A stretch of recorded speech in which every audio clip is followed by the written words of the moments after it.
China observa de cerca la guerra entre India y Pakistán debido a la rápida expansión de su propio ejército.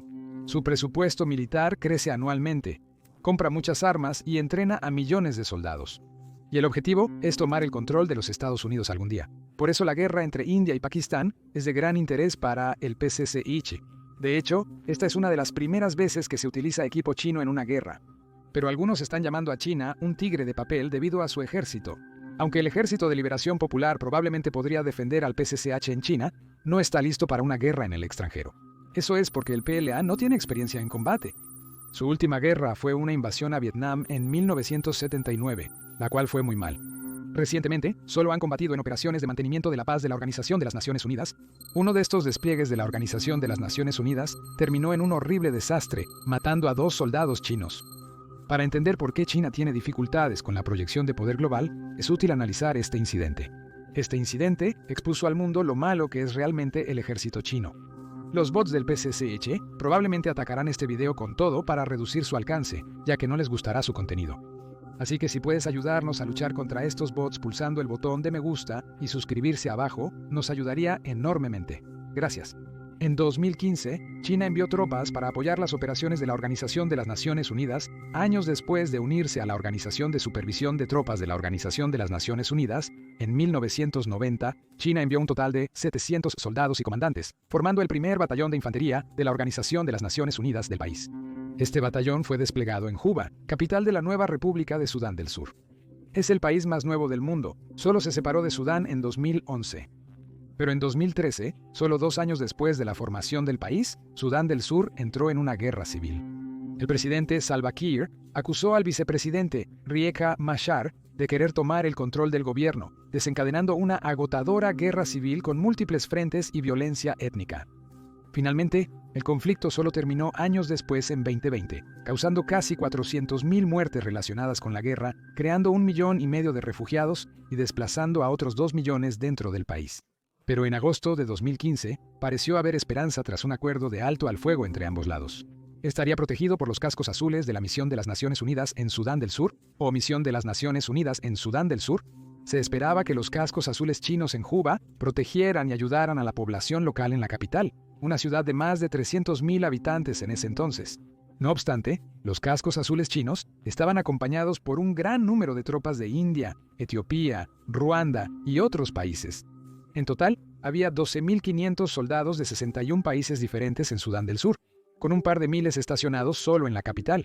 Las tropas chinas se encontraban estacionadas en el lado oeste del perímetro de la capital. Incluía la casa de la Organización de las Naciones Unidas y 2 campos de refugiados llamados Sitio de Protección de Civiles 1 y 3. También había otro perímetro de la Organización de las Naciones Unidas al noreste cerca del aeropuerto de Juba, donde los otros países tenían sus tropas. Este perímetro cerca del aeropuerto era un centro logístico y tenía un hospital de nivel 2 con herramientas quirúrgicas. Estaba más cerca del centro de la ciudad, donde se hallaban la mayoría de las embajadas internacionales. Pero la operación de paz en Juba estaba condenada al fracaso. Mientras las unidades de la Organización de las Naciones Unidas permanecían en la ciudad, ambas partes del conflicto se tornaban más inquietas. Soldados de ambos bandos violaron el tratado de paz al establecer bases cerca o dentro de la capital. Las fuerzas rebeldes enviaron 1.400 soldados a la capital, junto a las fuerzas gubernamentales estacionadas. En total, había 10 campamentos militares sudaneses en la ciudad o alrededor de ella. Esto estaba destinado a salir mal, y el 3 de julio, un teniente leal al vicepresidente fue asesinado. 4 días después, el 7 de julio, estalló una pelea, matando a 5 soldados leales al presidente, y a partir de ese punto, las cosas realmente comenzaron a empeorar. Al día siguiente, Kiir y Machar quisieron poner fin a la violencia reuniéndose en el Palacio Presidencial. Pero los guardaespaldas del vicepresidente y el batallón presidencial se enzarzaron en un tiroteo durante la conferencia de prensa. En Juba, las tropas de ambos lados se enfrentaron en una feroz batalla. Al final, las fuerzas gubernamentales tomaron control de la mayor parte de la ciudad. Los cascos azules de la Organización de las Naciones Unidas se abstuvieron de intervenir y por ahora sus bases quedaron intactas. No obstante, el 10 de julio, el presidente Kiir mandó asesinar a Machar. Las fuerzas gubernamentales arrasaron la ciudad utilizando tanques, artillería, aviones de combate y helicópteros sin respetar las reglas de guerra. Durante días, las fuerzas gubernamentales saquearon la ciudad y cometieron numerosos crímenes de guerra, asesinando a cientos de civiles. A pesar de la situación, los cascos azules se rehusaron a abandonar su perímetro para tratar de detener la violencia. Aún peor, la protección de los propios sitios civiles no era segura. Miles de civiles se refugiaron en sitios de la Organización de las Naciones Unidas, uniéndose a los miles ya presentes, en busca de seguridad. Pero los campamentos de la Organización de las Naciones Unidas quedaron atrapados en el fuego cruzado de ametralladoras y ataques de artillería, a pesar de no tener defensas sofisticadas. Contaban con alambre de púas, portones de metal y algunas torres de vigilancia de madera, nada más. No había cosas como refugios avanzados contra bombas o muros de hormigón reforzado. Debido a que la situación era tan grave, las tropas chinas abandonaron el área exterior del perímetro y se retiraron al centro, dejando a muchos civiles y trabajadores de ayuda humanitaria sin protección. Desafortunadamente, el 10 de julio, una bomba impactó uno de los vehículos blindados de transporte de personal, matando a 2 cascos azules chinos e hiriendo a 8. En la zona solo había una clínica de nivel 1 sin equipo médico avanzado, lo que impidió a los cascos azules chinos tratar adecuadamente las heridas de combate. Tampoco podían ir al hospital en el aeropuerto por la violencia en la ciudad. La falta de atención médica probablemente fue la causa de que el segundo casco azul chino no sobreviviera al ataque. Mientras la misión de paz fracasaba, los soldados sudaneses saqueaban los campos de refugiados robando $30 millones en suministros de la Organización de las Naciones Unidas, incluyendo comida para 200,000 personas durante un mes. También hicieron cosas horribles a los refugiados que no podemos cubrir aquí en YouTube. No obstante, la misión de paz china no fue un fracaso total, ya que lograron albergar a 9,000 civiles en el centro del campamento. Sin embargo, con más de 300 bajas civiles, incluyendo 20 en el propio campo de refugiados, y trabajadores humanitarios agredidos justo fuera de los campamentos, muchos criticaron el desempeño de China. Esto incluyó al Centroamericano para Civiles en Conflicto, o Centroamericano para Civiles en Conflicto. Acusaron a los cascos azules chinos de incumplir su deber, afirmando que gran parte de la violencia se pudo haber evitado. La Organización de las Naciones Unidas supuestamente ordenó a los cascos azules, incluyendo a las tropas chinas, ampliar el perímetro y separar a ambos lados, pero nunca abandonaron sus bases. En lugar de eso, desertaron y solo respondieron al fuego en contadas ocasiones. El ex secretario general de la Organización de las Naciones Unidas, Ban Ki-moon, descontento con lo sucedido, ordenó una investigación independiente. El siguiente informe de la Organización de las Naciones Unidas culpó al liderazgo caótico por no proteger a los civiles de la horrible violencia. También confirmó que se hicieron múltiples solicitudes para establecer una fuerza de reacción rápida para responder, pero cada contingente de la misión de la Organización de las Naciones Unidas rechazó la solicitud. Finalmente, los 1,800 soldados de infantería de la Organización de las Naciones Unidas se subutilizaron durante la batalla. Poniéndonos en su lugar, es comprensible que no quisieran abandonar las bases. Solo contaban con un par de transportes blindados blancos y armamento ligero. Eso es insuficiente al enfrentar ejércitos equipados con morteros, tanques y aviones de combate. Además, es muy difícil separar a 2 bandos en plena pelea, y los cascos azules de la Organización de las Naciones Unidas no tenían permiso de usar la fuerza. Como cascos azules, solo puedes usar la fuerza para autodefensa o cuando sea absolutamente necesario para proteger civiles. En conclusión, la situación fue muy compleja para los cascos azules. Otra causa del fracaso fue la falta de un mando unificado en las fuerzas de la Organización de las Naciones Unidas. Hubo órdenes contradictorias de las tropas chinas, etíopes, nepalíes e indias. Las tropas chinas rechazaron órdenes de comandantes extranjeros debido a su falta de entrenamiento en ese aspecto, pero este no fue el único problema con su formación. De hecho, los pacificadores chinos ni siquiera entendían las reglas de enfrentamiento, preguntando repetidamente a sus comandantes a quiénes podían disparar. Esto solo aumentó el caos y la confusión. Pero si los pacificadores no pueden actuar en situaciones difíciles, ¿cuál es el propósito de las operaciones de mantenimiento de la paz? Su mandato era proteger a los civiles de la violencia, pero con cientos de bajas civiles en la batalla de Juba, fracasaron en su objetivo. China niega estas acusaciones. Un portavoz del Ministerio de Defensa chino calificó el informe cívico de especulación malintencionada. Los oficiales y soldados de mantenimiento de la paz chinos permanecieron en sus puestos, organizando refuerzos y continuando con la implementación del mandato de la Organización de las Naciones Unidas, misión, mientras rescataban a los heridos. La investigación independiente de la Organización de las Naciones Unidas refutó este argumento. Pero aún así, China argumenta que nunca fue su deber proteger a las personas fuera del perímetro y que la orden de separar a ambos lados era irrealista. Después de la batalla, no hubo repercusiones significativas, aunque China solicitó a Sudán del Sur castigar a los responsables de la muerte de 2 cascos azules chinos. Mientras tanto, las operaciones de mantenimiento de la paz chinas en Juba continuaron, pero parte de las tropas tuvieron que ser reemplazadas debido al trauma que les impedía realizar su labor. Durante sus patrullas permanecieron dentro de sus vehículos blindados, mirando solo a través de las ventanas. Desde entonces, China ha enviado un nuevo batallón anualmente y en diciembre de 2024, el 11º Batallón de Mantenimiento de la Paz fue recibido en Juba. Según la Organización de las Naciones Unidas, estos nuevos pacificadores chinos están listos para el combate. Es probable que hayan aprendido de errores pasados, ya que Xi Jinping ordenó una gran reestructuración del ejército chino en 2017, un año después del desastre de Juba. En resumen, la misión no fue un fracaso total para China, porque les permitió aprender y mejorar.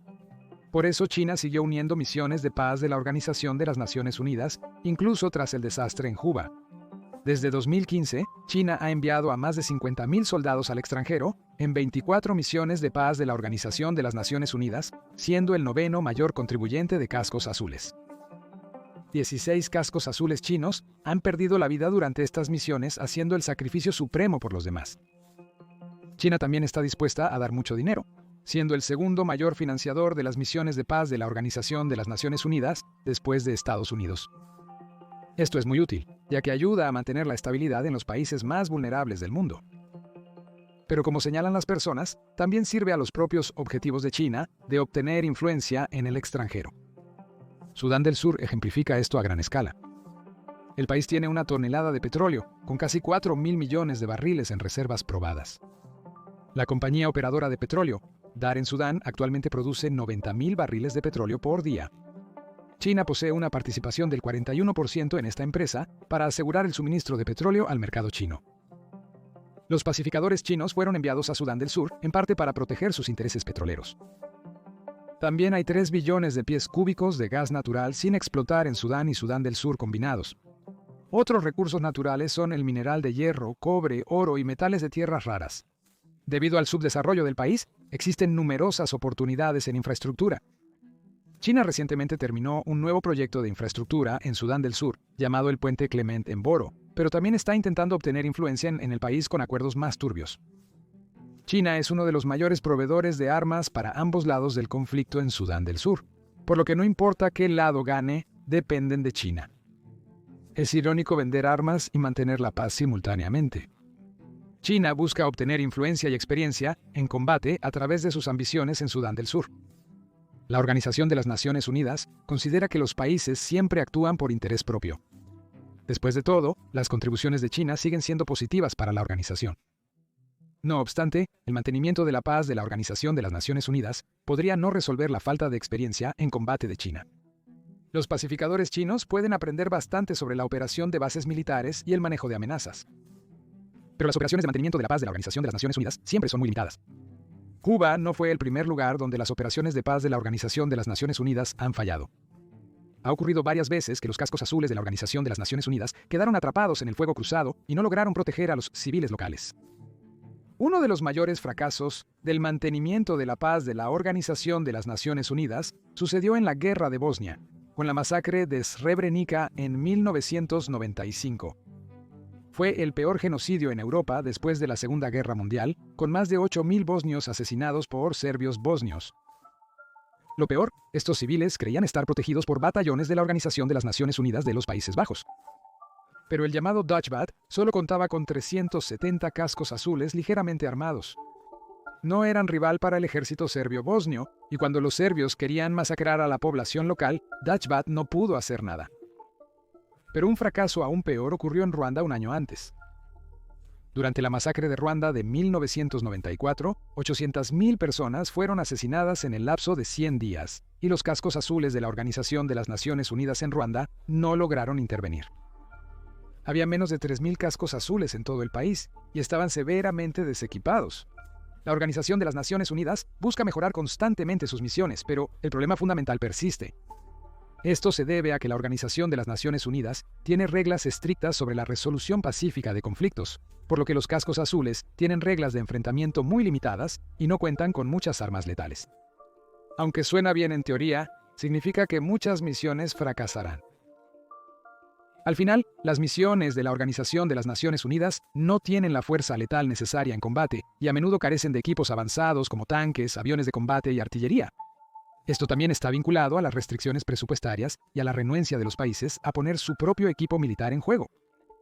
De no resolverse, podría haber un Cuba 2.0 con los cascos azules paralizados e incapaces de unirse al combate. Considerando esto, China quizás deba buscar una nueva estrategia para ganar experiencia en combate. Una opción es eludir la Organización de las Naciones Unidas y ayudar directamente a los países con operaciones de mantenimiento de la paz y antiterroristas. Esto tiene varias ventajas, especialmente si entrenas a tus tropas sin muchas reglas complejas. Pero la desventaja es que otros países sospechan por esto. Estados Unidos tiene una reputación por intervenir en guerras extranjeras, pero no quiere que China haga lo mismo. Además, los países anfitriones podrían dudar sobre invitar a las tropas chinas a unirse a su conflicto. Es comprensible que prefieran cascos azules de la Organización de las Naciones Unidas. Invitar a pacificadores americanos o europeos también ofrece beneficios.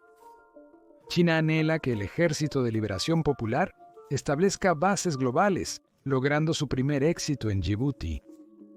En 2017, China abrió su primera base militar extranjera en Djibouti, operada por la Marina China. Supuestamente es para operaciones antipiratería, evacuación, mantenimiento de la paz y contraterrorismo. Pero también se usa para proyectar poder global, ya que Djibouti está ubicado estratégicamente cerca del estrecho de Bab el-Mandeb, un paso marítimo clave para el comercio internacional. La ubicación es inconveniente, ya que a pocas millas se encuentra una base estadounidense llamada Camp Lemonnier.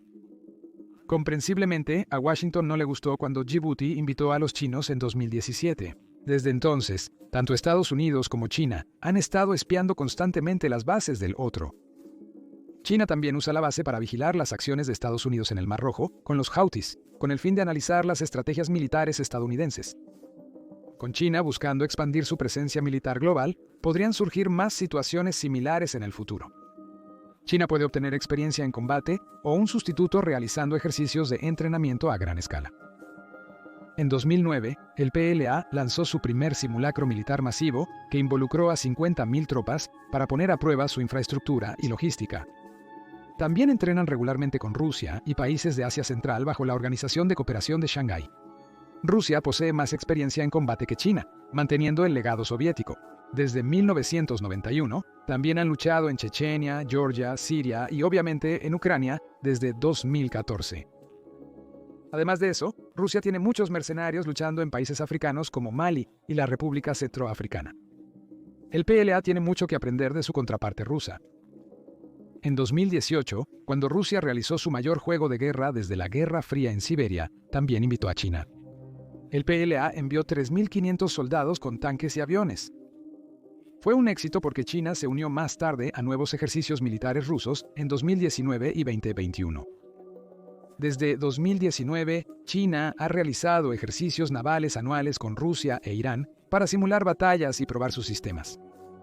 Sin embargo, los ejercicios militares chinos más notorios se centran en Taiwán.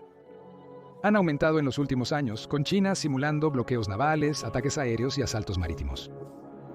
Obviamente, el objetivo es perfeccionar las capacidades militares chinas para eventualmente tomar el control de la isla. Sin embargo, no está claro si el PLA llegará allí solo con sus ejercicios militares. Porque como mostró el primer desastre de combate de China en Sudán del Sur, el PLA aún no está listo para lidiar con las realidades impredecibles y caóticas de la guerra. Si esto ocurre en una operación menor en Sudán del Sur, no parece ser un problema grave. Pero si China comete los mismos errores en un escenario de guerra real, las consecuencias son inimaginables. Gracias por ver.